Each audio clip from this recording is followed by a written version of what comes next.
this video, I'm going to show you how you can change your trade URL on Steam. So if you want to change your trade URL or you just want to create a new one, then this video is for you.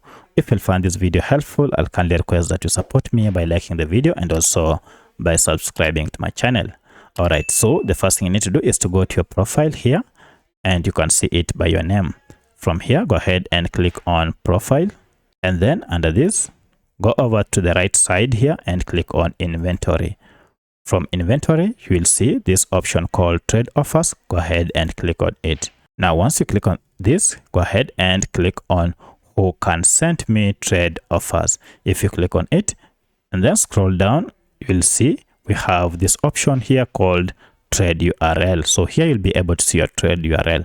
However, if you want to change your trade URL, you can now proceed and create a new trade URL by clicking on create new trade URL and then confirm by create new trade URL, and the new trade URL will be created, and here it is.